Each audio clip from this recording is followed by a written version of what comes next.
Olá, querido irmão, querida irmã, que a graça e a paz do Senhor Jesus esteja com você e com toda a sua família. Uma alegria mais uma vez estar com você aqui para mais uma vez estudar a palavra de Deus. Chegamos finalmente ao estudo número 6, Sinais da Volta de Cristo. Que Deus possa abençoá-lo, assim como tem abençoado nos demais estudos. E esse é apenas um dos estudos que faremos a respeito do retorno de Jesus. Hoje veremos apenas os sinais. No próximo veremos como será a vinda de Jesus. Então, não perca. Eu quero convidar você a pegar sua Bíblia e a curvar a sua fronte e juntos nós vamos orar a Deus. Pai amado, Pai querido, obrigado, Senhor, mais uma vez pela oportunidade aqui estarmos para estudar a Tua palavra. Que o Espírito Santo possa nos iluminar e possa nos conduzir em mais este estudo. Assim, Senhor, nós te pedimos em nome de Jesus. Amém. Quando falamos a respeito da volta de Cristo, né, essa talvez tenha sido a preocupação de muitas pessoas nesses últimos dias, e isso é bom. Que sinal ou como saberemos quando Jesus vai voltar? Bom, Mateus capítulo 24, no versículo 36, diz que a respeito daquele dia e hora ninguém sabe. É impossível qualquer ser humano, nem mesmo os anjos sabem o dia do retorno do nosso Senhor Jesus. Porém, nosso Senhor Jesus deixou alguns sinais e que quando nós víssemos acontecendo esses sinais, era uma evidência de que Jesus estava prestes a voltar. E nós estudaremos esses sinais no estudo de hoje. Amém? Então, portanto, se prepare, tenha aí a sua Bíblia, ou acesse aí a sua Bíblia, quem tem a Bíblia no celular, e vamos para mais um estudo. Primeira questão é: que sinais seriam vistos no mundo social antes da volta de Jesus a essa terra? Mateus capítulo 24, versículos 6, 7 e 10, nós lemos o seguinte: certamente ouvireis falar de guerras e rumores de guerra. Vede, não vos assustei, porque é necessário que assim aconteça, mas ainda não é o fim. Primeiramente, nós lemos aqui que haveriam guerras, muitas guerras, no tempo do fim. Depois diz: porquanto se levantará nação contra nação, reino contra reino, e haverá fome e terremotos em vários lugares. Infelizmente, também a fome atingiria o mundo social. Muita fome, muita miséria. Esse é um sinal que mostra que Jesus está prestes a voltar. E ainda lemos: neste tempo, muitos hão de se escandalizar e trair e odiar uns aos outros. E nunca se tem falado tanto em traição como nos nossos dias, não é verdade? Esse também é um sinal de que está próxima a vinda do Senhor Jesus. E 2 Timóteo 3, de 1 a 4, uma coisa assim que também, infelizmente, faz parte da nossa realidade. E veja o que escreveu aqui o profeta. Sabe, porém, isto: nos últimos dias sobrevirão tempos difíceis, pois os homens serão egoístas, avarentos, jactanciosos, arrogantes, blasfemadores, desobedientes aos pais, ingratos, irreverentes. Você já se deparou com alguém por aí dessa forma? Infelizmente, sim. E a lista continua: desafeiçoados, implacáveis, caluniadores, sem domínio de si, cruéis, inimigos do bem, traidores, atrevidos, enfatuados, mais amigos dos prazeres do que amigos de Deus. Esses sinais que nós lemos e que afetaria a sociedade no tempo do fim, infelizmente já é uma realidade nos nossos dias. Então, nós ouvimos falar de guerras e rumores de guerras, nação contra nação, país guerreando contra um outro país, fome em vários lugares, traição, seja de familiares, irmãos, amigos, cônjuges, muita traição. E talvez você pense assim: mas irmão, desde que o mundo é mundo, existe isso? Existe fome, existe terremoto, existe guerra, existe traição? Sim.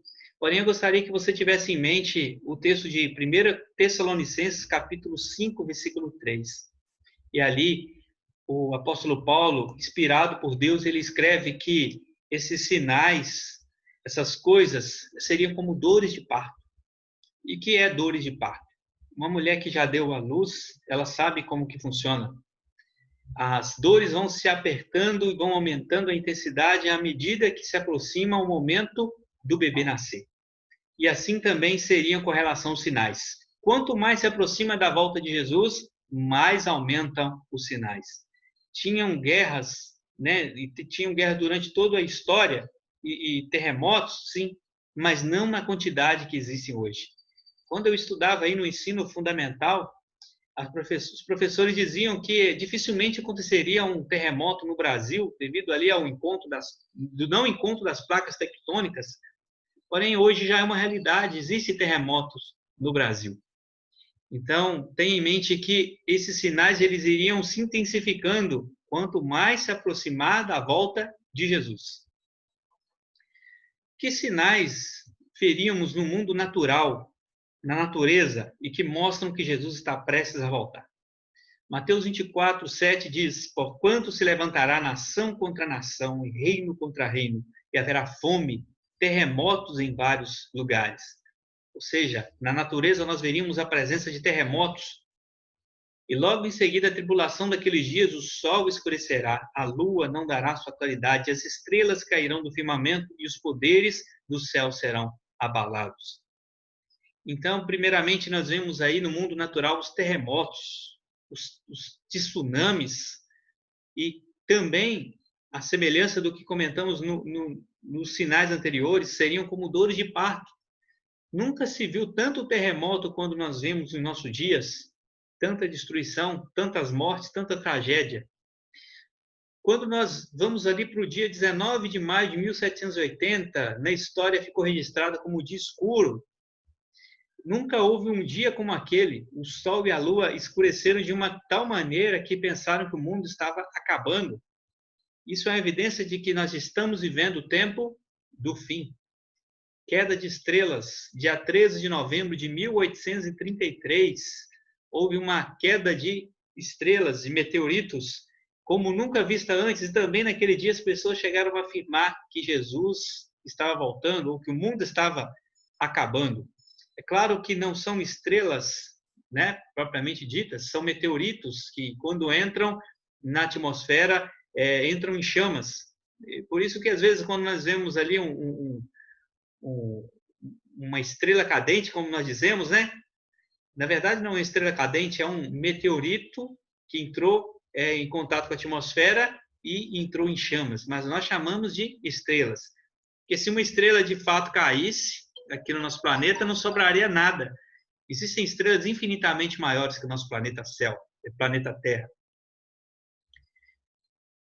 Agora, que sinais seriam vistos no mundo religioso? Também no mundo religioso, nós veríamos sinais que mostrariam que estaria prestes a volta de Jesus acontecer.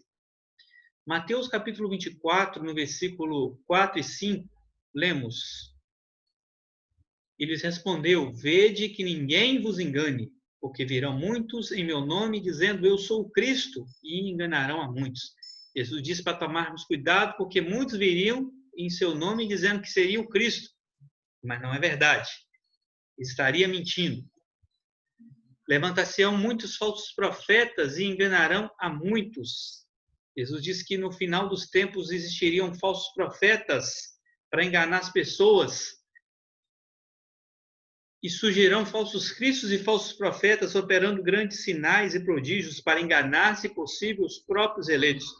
Ou seja, os falsos profetas, eles fariam milagres assim tão incríveis que se fosse possível, eles enganariam os próprios eleitos. E aí talvez você esteja se perguntar, mas como assim um profeta falso ele faz milagre, um falso Cristo faz milagre? De acordo com a Bíblia, sim. Mas um milagre não é uma coisa boa?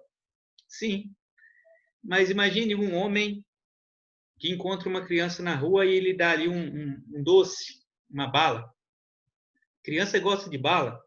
Eu lhe pergunto, é uma coisa boa ou uma coisa ruim? Talvez você diga, uma coisa boa.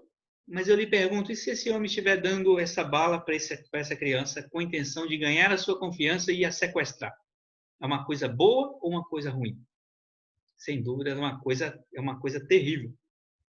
E se o falso profeta está fazendo esses milagres com a intenção de te afastar da Bíblia e da salvação que Jesus tem preparado para você?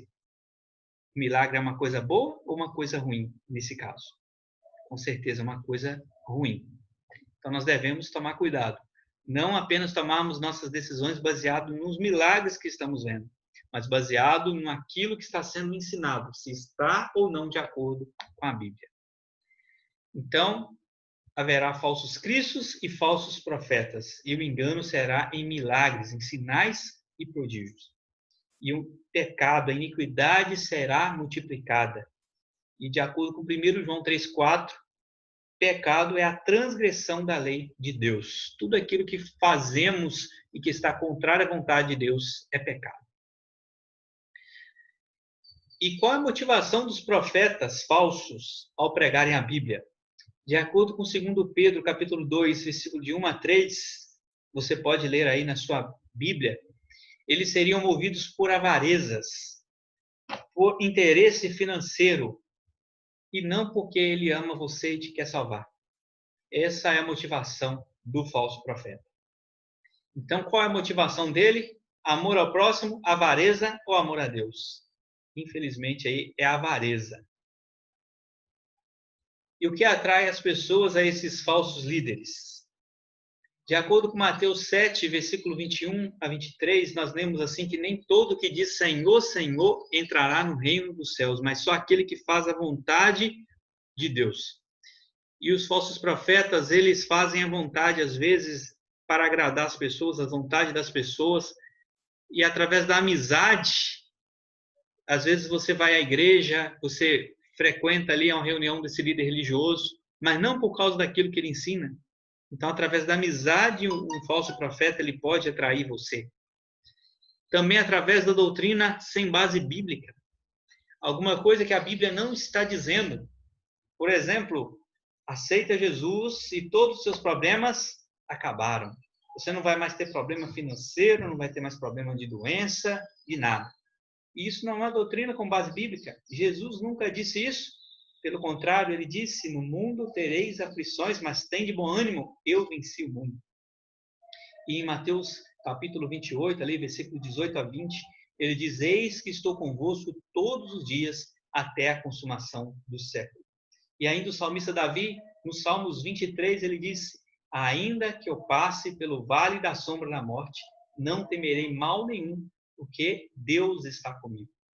Então, você estando com Deus e Deus estando com você, há a possibilidade de você passar pelo vale da sombra e da morte.